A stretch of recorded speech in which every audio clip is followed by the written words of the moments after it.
the idea of unhappiness being a tool of writing as well, that's more like, in my case, of a motivation where I'm unhappy when I've been bludging or I'm unhappy when I haven't been doing it properly or I haven't been present. So I say to people, you don't necessarily have to sit down and go, I'm going to write for 10 hours.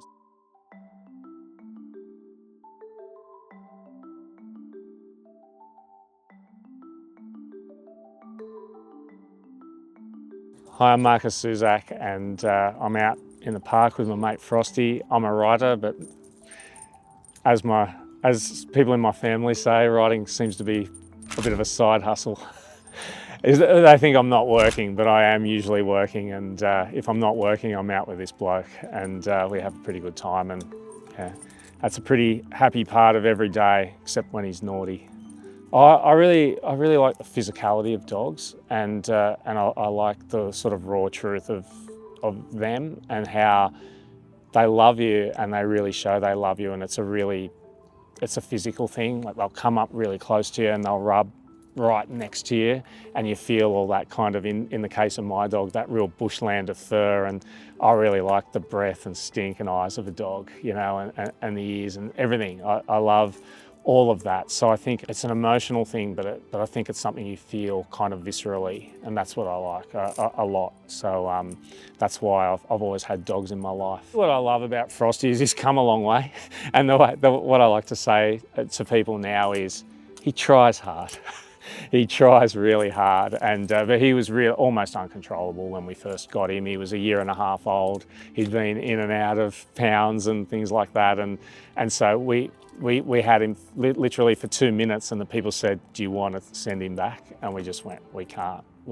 We can do it," not knowing how hard it was going to be. But it's also been one of the most rewarding parts of my life over the last 4 or 5 years. When it comes to writing and what made me want to be a writer, it was just being up at night in my bedroom when I was 14 and reading books. And I knew it was fiction, but I believed it when I was in it. And to me, that was this great magic act. Sort of forget magicians and pulling rabbits out of hats. To me, this was pure magic. And I thought, that's what I want to do with my life. And almost in a villainous way, where I went, nothing is going to stop me. And things did stop me. My first attempts were pretty awful, to tell you the truth, but you've got to start somewhere, and then you start building it and building it. And now, I was 16 then, I just turned 50, so I've been doing this for 34 years, and I wouldn't change a thing, really.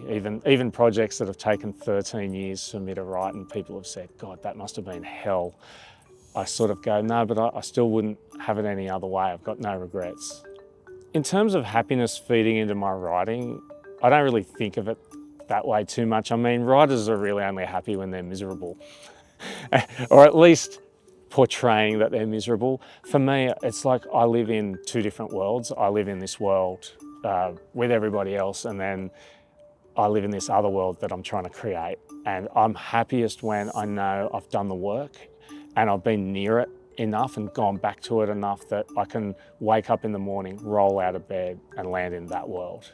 And that's when everything's working, and that's when I do everything else better that surrounds the job. So that's when you're best with your dog, and I'm best with my family and doing all the other things. People think I must procrastinate a lot, and I must mow the lawn a lot, or I must do the vacuuming a lot, or whatever. And I do all those things better when I'm writing well.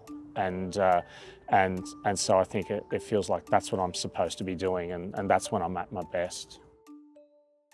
So in terms of like the opposite, it's really interesting to talk about that. Like, if something's not working when I'm writing, I thought, well, what's the opposite way of doing it? And so the idea of unhappiness being a tool of writing as well, that's more like, in my case, of a motivation where I'm unhappy when I've been bludging or I'm unhappy when I haven't been doing it properly or I haven't been present. So I say to people, you don't necessarily have to sit down and go, I'm going to write for 10 hours. You often find yourself drifting when you do that. It's more, just write really well for 5 hours or 4 hours or 3 or even 2.